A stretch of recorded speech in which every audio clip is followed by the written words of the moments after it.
అందరికీ నమస్కారం. అమ్మ మాట అమ్మాయి బాట ఛానల్కి స్వాగతం. ఈరోజు నుంచి సరికొత్త కథతో మీ ముందుకు వస్తున్నాను. పాతాళ దుర్గం. మధ్యలో స్కిప్ చేయకుండా చివరి వరకు విని లైక్ చేసి షేర్ చేయండి. మొదటిసారి వింటున్నట్లయితే సబ్స్క్రైబ్ చేసుకోండి. చాలా బాగుంటుంది, పిల్లలకైనా పెద్దవాళ్ళకైనా. తప్పకుండా విని మీ కామెంట్ చెప్పండి. పాతాళ దుర్గం.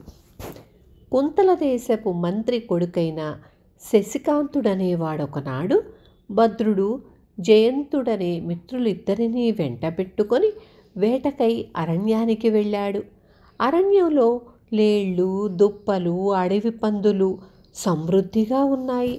కానీ శశికాంతుడు, అతని మిత్రులు వాటిని వేటాడక ఎక్కడైనా సింహం కనపడుతుందేమో అని వెతుక్కుంటూ అరణ్యంలో చాలా దూరం వెళ్ళారు.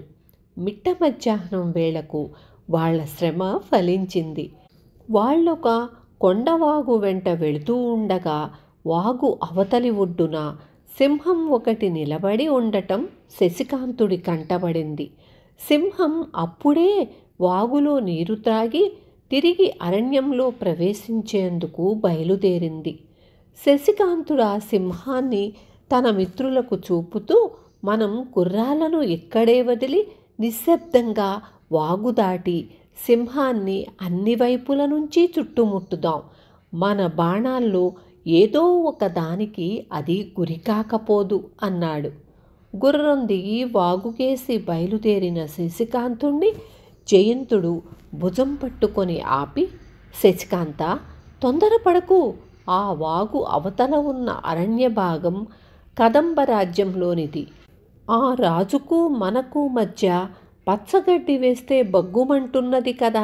మనము వాళ్ళ రాజ్య సరిహద్దులు దాటటం ప్రమాద కారణం కావచ్చు అన్నాడు.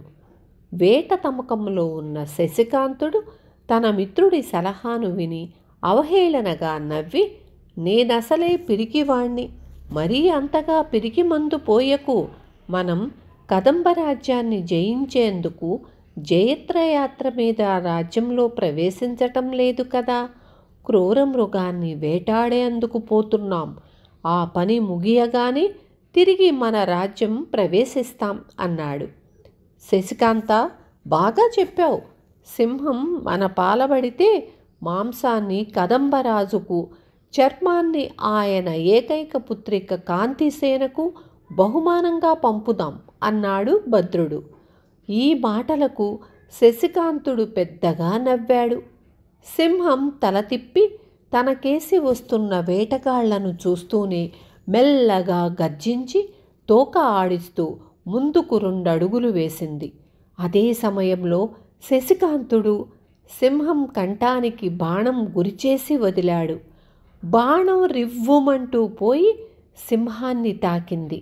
ఆ దెబ్బతింటూనే సింహం మహోద్ధృతంగా గర్జిస్తూ వాగుకేసి చెంగున దూకింది. శశికాంతుడు, అతడి మిత్రులు చప్పున విడిపోయి మోకాళ్ల లోతున ఉన్న వాగును త్రుటికాలంలో దాటి సింహం మీద 3 వైపుల నుంచి బాణాలు వదిలారు. ఈసారి బాణాల్లో ఒకటి సింహం డొక్కలో బలంగా నాటుకుంది. అది గర్జిస్తూ తన మీదికి వస్తున్న ముగ్గురిలోనూ అందుబాటులో ఉన్న శశికాంతుడి మీదకు కుప్పించి దూకింది. శశికాంతుడు ఒక విల్లంబులతో పని కాదని కత్తి దూశాడు. అంతలో చెట్ల చాటున కలకలం బయలుదేరింది. మరుక్షణం ఒక ఈటె దూసుకుంటూ వచ్చి సింహం తలను బలంగా తాకింది. శశికాంతుడు, అతని మిత్రులు కలకలం వచ్చిన వైపుకు చూసేంతలో సరిహద్దులు దాటిన శత్రువులను చంపండి అన్న కేక, ఆ వెంటనే రివ్వు రివ్వుమంటూ బాణాలు వచ్చి వారి మీద పడ్డాయి. శశికాంతుడు బాగా గాయపడి నేల కొరుగుతూ, భద్ర, జయంత, మీరు త్వరగా పారిపోండి. పొంచి ఉండి కపట యుద్ధం చేసే శత్రువులతో పోరి లాభం లేదు అంటూ కేక పెట్టాడు. ఆ సరికే జయంతుడు ఆయువు పట్టున బాణం దెబ్బతిని కింద పడిపోయాడు. భద్రుడు పారిపోయేందుకు వెనుతిరిగేంతలో అతడి వీపున ఒక శత్రు బాణం వచ్చి తగిలింది.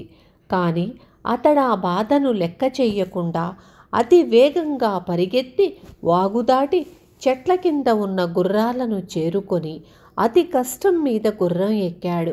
గుర్రం వెనుతిరిగి పరిగెత్తసాగింది. దానితో పాటు మిగిలిన 2 గుర్రాలు బయలుదేరాయి.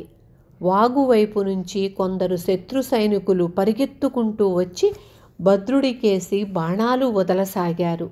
వాణ్ణి ప్రాణాలతో పోనివ్వకండి, ఇక్కడ గాయపడి ప్రాణాలు విడుస్తున్నవాడు కుంతల దేశపు మంత్రి కొడుకులా ఉన్నాడు అంటూ వాళ్లకు వెనక నుంచి హెచ్చరికలు వినబడుతున్నాయి. భద్రుడు ఇవేమీ వినే స్థితిలో లేడు. అతను గుర్రం జూలు పట్టుకుని దాని మెడ మీదకు ఒరిగిపోయాడు. తనకు తెలిసిన దారి కనుక గుర్రం అతన్ని సూటిగా రాజధాని నగరం కేసి తీసుకుపోసాగింది. ఇక్కడ కొండవాగు వద్ద గాయపడిన శశికాంత జయంతుల చుట్టూ చాలామంది ఆయుధపాణులు చేరారు. సింహం అప్పటికే ప్రాణాలు వదిలింది. భద్రుణ్ణి చంపజూసిన శత్రు సైనికులు అరణ్యంలో కొంత దూరం గుర్రం వెనకగా పరుగెత్తి అది కనపడకుండా పోవటంతో తిరిగి వచ్చారు. వాళ్లకు కళ్ళెపు తాడు చెట్టు మోదుకు తగులుకు పోవటం వల్ల పారిపోలేకపోయిన శశికాంతుడి గుర్రం మాత్రం దొరికింది. మహారాజా, క్షమించండి, ఆ గాయపడిన శత్రువుతో గుర్రాలు 2 మహారణ్యంలో కనపడకుండా పోయాయి. ఎంతో శ్రమపడి దీన్ని పట్టుకోగలిగాము. ఇది పంచకళ్యాణిలా ఉంది.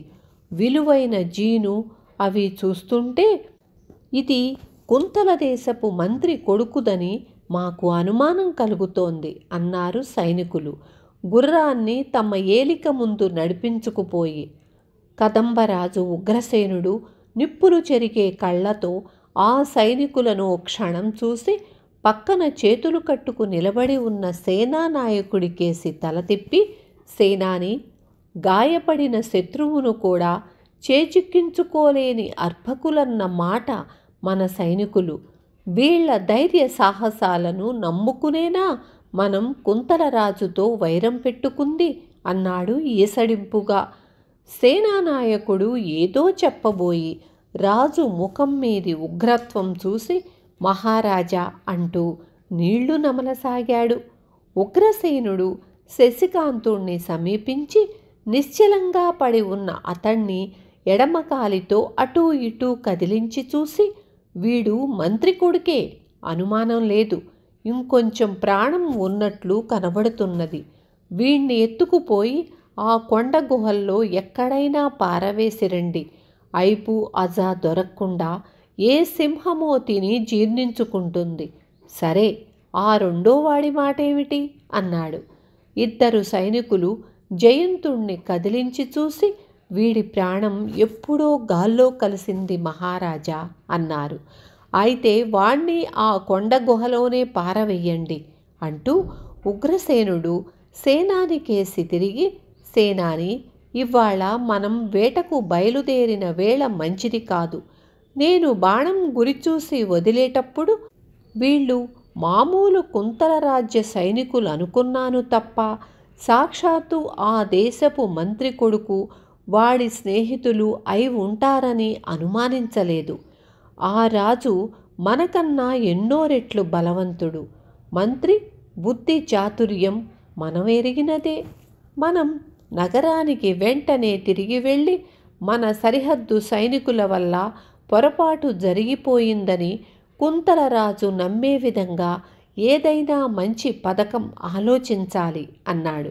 అవును మహారాజా, అవును, అందుకు మన మహామంత్రులు సర్వసమర్థులు అన్నాడు సేనానాయకుడు. ఉగ్రసేనుడు మారు మాట్లాడకుండా గుర్రాన్నెక్కి బయలుదేరాడు.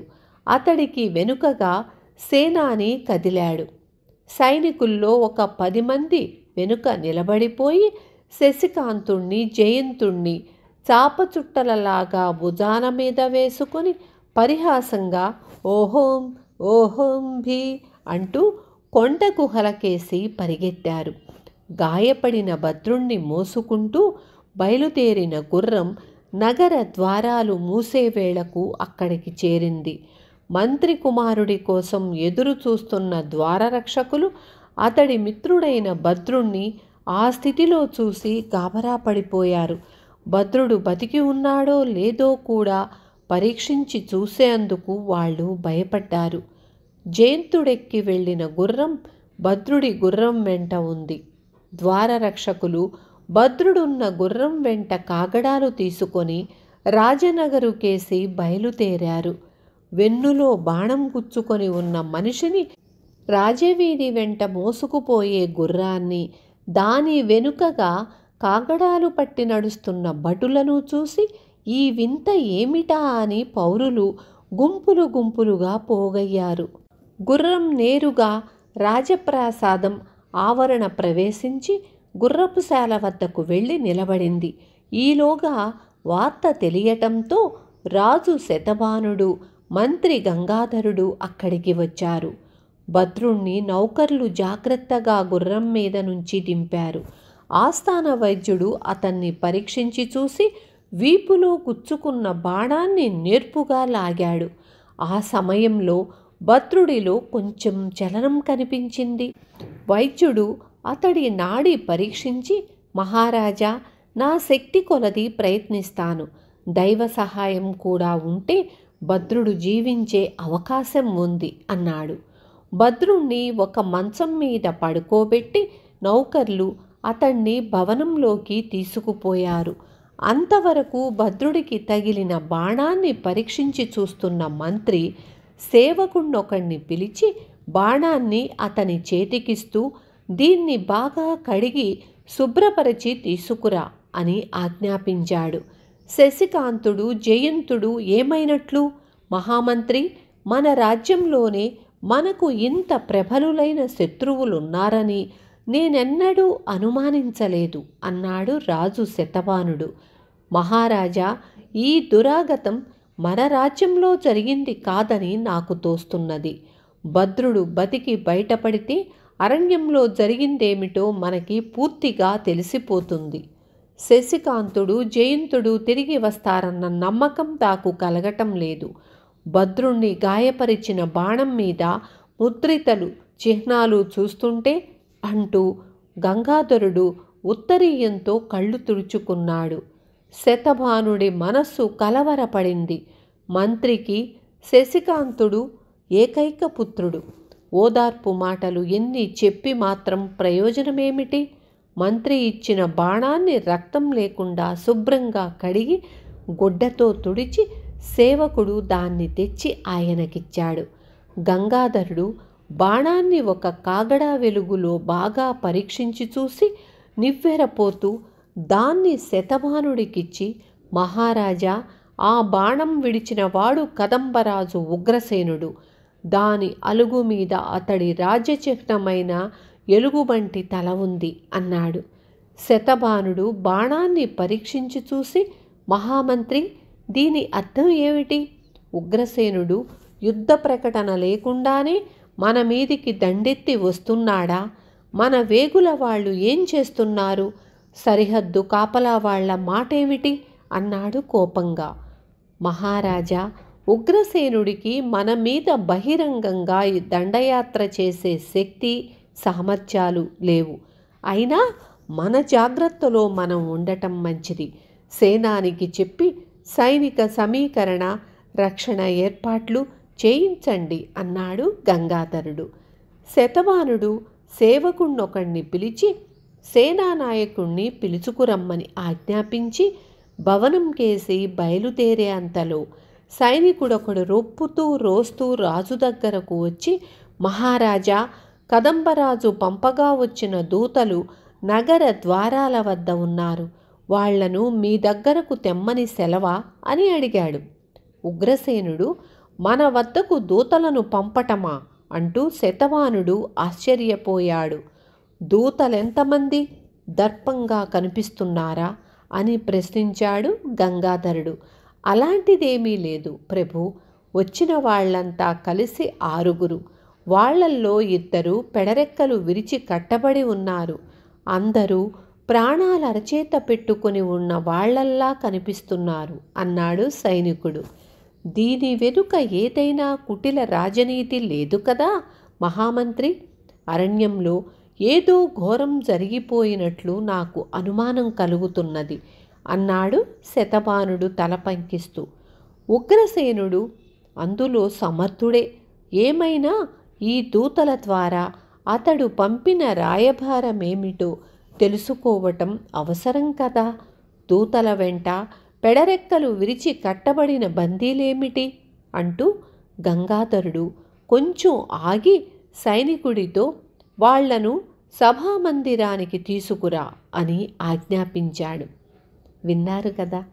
తరువాయి భాగంతో రేపొస్తాను.